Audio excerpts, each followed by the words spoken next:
Herobrine? Ang nakakatakot na kwento ng Herobrine sa larong Minecraft. Ano nga ba?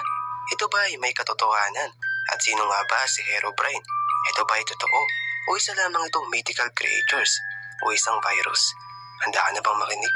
Kaya, let's do it. Taong 2010 ang unang kumalat ang pangalan ng Herobrine sa larong Minecraft. Ito ay matapos ilabas ng isang fictional horror stories na kung saan ay nakasaad nga sa kwento na inilabas nila ang tungkol di umano sa isang user na na-encounter ang Herobrine sa larong Minecraft.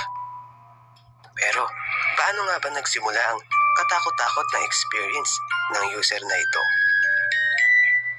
Batay sa kwento na inilabas ng fictional horror story, nagsimula ang lahat ng mag-decide ang isang user na maglaro ng isang single player. Sa una naman ay naging maayos ang kanyang paglalaro, subalit hindi niya akalain na dito niya pala ma-encounter ang isang Herobrine. Habang naglalaro ang user na ito ay bigla niyang natanaw sa hindi kalayuan ang isang default character. Ito ay nakatayo lamang at tila ba pinagmamasdan ang kanyang ginagawa. At ang karakter na biglang lumabas na nagpakita sa kanya ay walang mata at wala ding name tag. Kaya naman pala isipan pa rin sa kanya kung sino nga ba ito.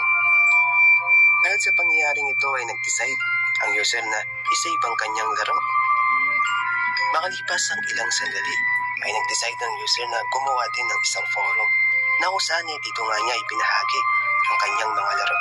At dito rin niya pala malalaman na hindi lang pala siyang naka-encounter ng Herobrine dahil marami din pala ang naglabasan kung saan ay na-encounter din daw nila ang Herobrine sa mundo ng Minecraft. Makalipas ang ilang linggo ay kapag naglalaro ang user na ito ay paulit-ulit niyang sinisave ang kanyang mga laro. Subalit sa hindi inaasahan ay paulit-ulit din itong dinidelete ng server nang hindi man lang niya alam kung anong dahilan. Makalipas lamang ang isang araw ay nakatanggap ang user na ito ng isang email mula sa nangangalang Herobrine.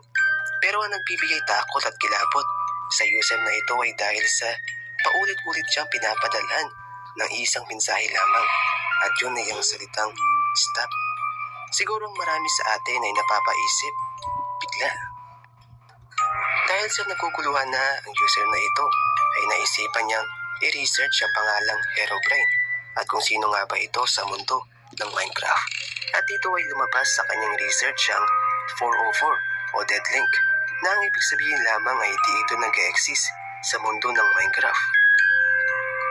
Nakalipas ang isang linggo ay nakareceive ang user na ito ng isang message mula sa isang user na pangalan ay Notch. Ayon kay Notch, ang Herobrine ay kanyang umanong kapatid, subalit ito'y pumanaw na. Kahit kailan daw ay hindi tinanggal ang Herobrine sa mundo ng Minecraft dahil hindi naman daw ito nag-exist. Subalit marami pa rin ang tila hindi sumang-ayon sa kwentong ito at ito ay maaring gawa-gawa lamang daw. Matapos kumalat ang kwento ay sunod-sunod na ang mga naglabasang mga user na kung saan ay na-encounter din daw nila ang Herobrine sa mundo ng Minecraft. Ayon sa kanila, ang Herobrine ay bigla lamang daw nagpapakita habang sila'y naglalaro at tila ba pinagmamasdan ang kanilang mga galaw.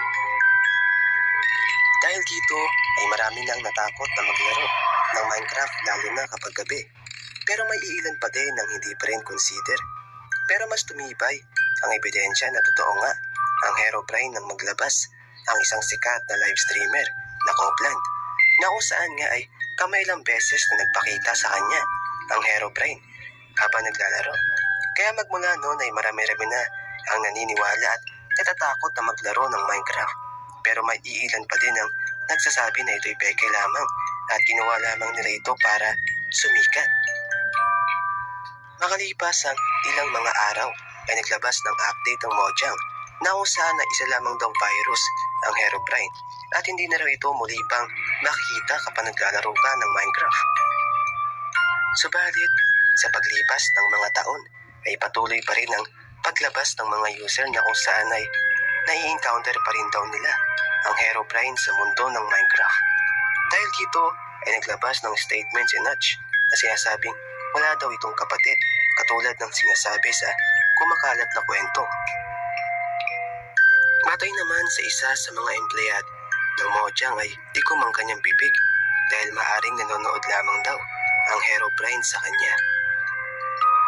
Sa puntong ito ay marami pa rin ang napapaisip at naiwagaan kung totoo nga ba o hindi ang Herobrine sa mundo ng Minecraft. At para matapos na ang isyong ito ay naglabas ng statement si Notch.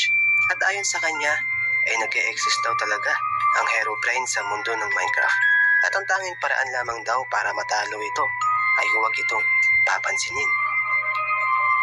Ikaw, isa ka rin ba sa mga naiwagaan at nagtataka kung sino nga ba talaga si Herobrine sa mundo ng Minecraft noon? Pero ngayon nalaman mo na ang kwento ay sana magustuhan mo ang video